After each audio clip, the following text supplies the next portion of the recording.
What's happening, guys? Time to grow channel. Topic of today is creatine. Question. It was kind of weird. I was getting this thought up in my head. Someone asked me, "What's the creatine? Tell me more about it." I'm like, dude, why are you in my head? This is kind of creepy. Any hoosers, creatine is. Now I'm just gonna go flat out of the gate. It's not a freaking steroid, okay? Steroid is a testosterone derivative or an actual hormone. And you see it in little bios and people shoot up. A lot of athletes shoot up. And it's called an anabolic steroid because anabolic stands for growth. Rapid growth, anabolic. And then there's catabolic, which is the breaking down of tissues. So, keep it simple. Creatine, not a steroid. It's actually, in fact, our body produces it in very small amounts. You can find it in a lot of meats, red meats especially. Chicken has it, fish has it. Any type of meat, protein, really, it's in there.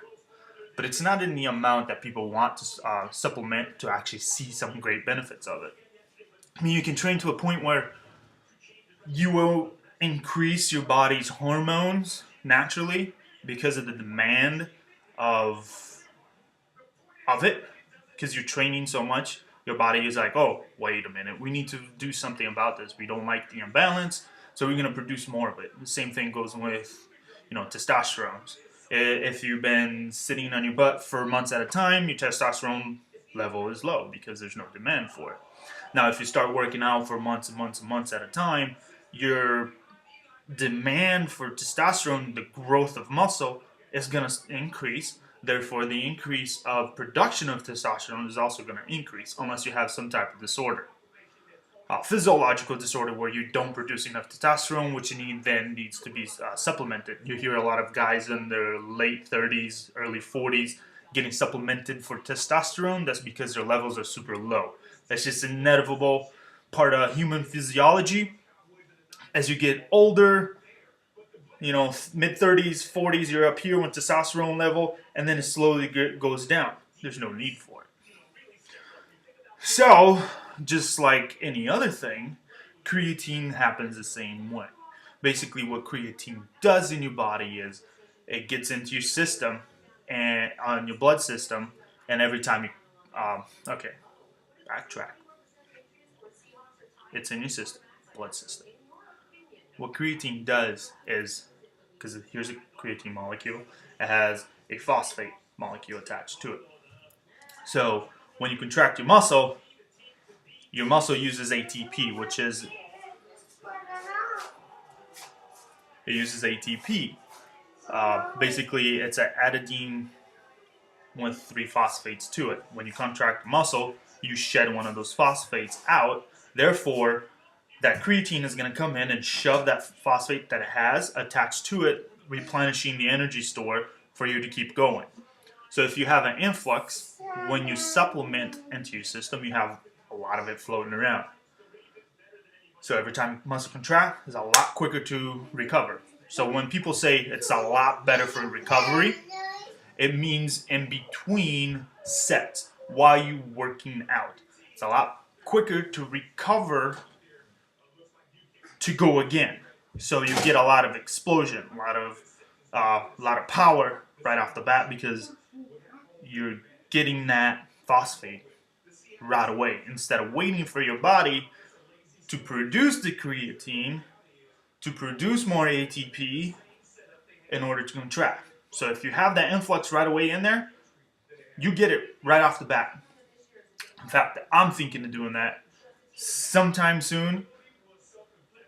Normally, people do about 5 milligrams. I think it was the last time I did it. I did it while I was in football a long time ago, and it was awesome. Like, we get it done.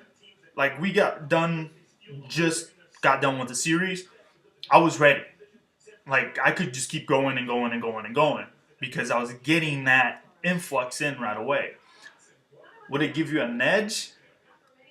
No, not really, because not all the guys, but most of the guys who've been training all year round already have that conditioning ready. You know what I'm saying?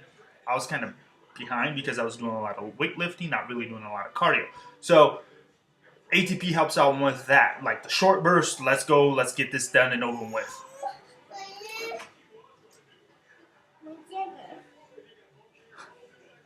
So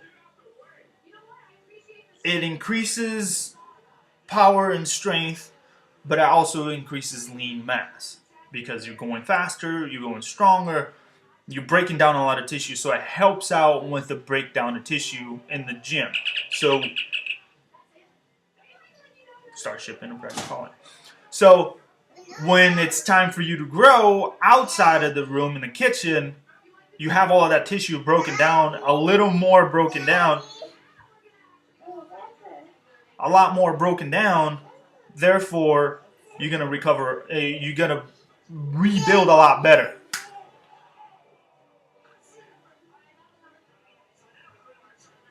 What? Sorry.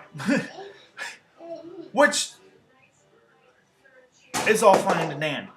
Now people say downfalls of it, blah blah blah blah blah, but it goes with pretty much everything. You know, you take too much, you're gonna cause some liver damage. Pretty much everything that you take outside what your body is producing, you're probably gonna cause some liver damage. But that's like overuse, just like water. You know, you drink a lot of water, you can freaking die because you just diluted your whole blood. So go on the dosage that is recommended. I wouldn't go anything crazy, double it, because with this stuff, outside chemicals and whatnot is a whole lot worse in your body than just doing the recommended doses. Now, what I do with my supplements, in fact, I just got done doing a whole bunch of pre-workout. I just got done. I'm off of it to get my body to reset and not be so dependent on it.